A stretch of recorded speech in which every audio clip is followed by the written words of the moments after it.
আসসালামু আলাইকুম। রেশমা রান্না বান্না ভিলেজ ফুড আবার নতুন রেসিপি নিয়ে আপনাদের সামনে চলে এলাম। আজকে আমি চিকেন আলু বানাবো। চিকেনটাকে ধুয়ে পরিষ্কার করে নিয়েছি। আর এখানে আলুগুলোকে আমি নুন হলুদ দিয়ে গোটা গোটা ছোটো ছোটো আলু নিয়েছি। এগুলোকে আমি কাঁটা চামচ দিয়ে ছিদ্র করেছি, ছিদ্র করে একটু সেদ্ধ করে নিয়েছি নুন হলুদ দিয়ে। চিকেনটাকে ম্যারিনেট করে নেব। নুন, লেবুর রস,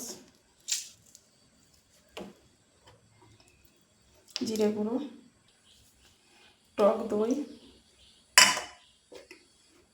হলুদ গুঁড়ো, আদা বাটা, লঙ্কা গুঁড়ো, একটু ম্যাগি মশলা, একটু কাশ্মীরি লঙ্কার গুঁড়ো। এটা ভালো করে আমি ম্যারিনেট করে রেখে দেবো। সামান্য একটু সরষের তেল দেবো তো আমি।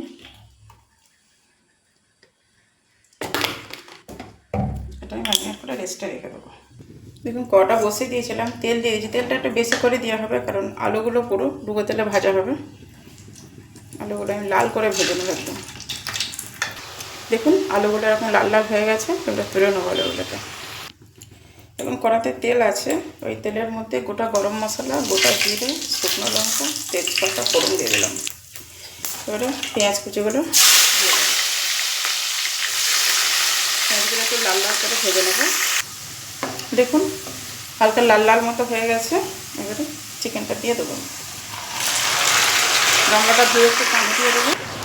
এবারে টমেটো কুচিটা দিয়ে দিলাম। এতে ভালো করে আমি কষিয়ে নেবো। দেখুন চিকেনটা কষানো হয়ে গেছে। এবার এর মধ্যে ভেজে রাখা আলুগুলো দিয়ে দেবো। দেখুন নাড়াচাড়া করে নিয়েছি। এবার এর মধ্যে পানি দেবো। পানির পরিমাণটা বেশি দেবো না, কারণ আলুও তো সেদ্ধ হয়ে গেছে।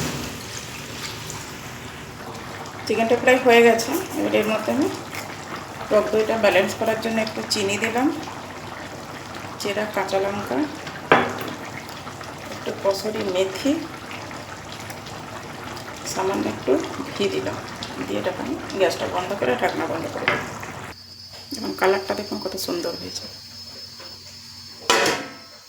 আজকের আমার মেনু চিকেন আলু, শাক ভাজা, উচ্ছে সেদ্ধ আর লেবু। দেখুন অবশ্যই বাড়িতে ট্রাই করবেন, কমেন্টে জানাবেন এভাবে চিকেন বানানো। যদি ভিডিওটি ভালো লেগে থাকে লাইক কমেন্ট বন্ধুদের মধ্যে শেয়ার করবেন। যদি আমার চ্যানেলে নতুন হয়ে থাকেন চ্যানেলটাকে সাবস্ক্রাইব করবেন, ফেসবুকে ফলো করবেন। নতুন নতুন নোটিফিকেশান আপনাদের কাছে পৌঁছে যাবে। আল্লাহ হাফেজ।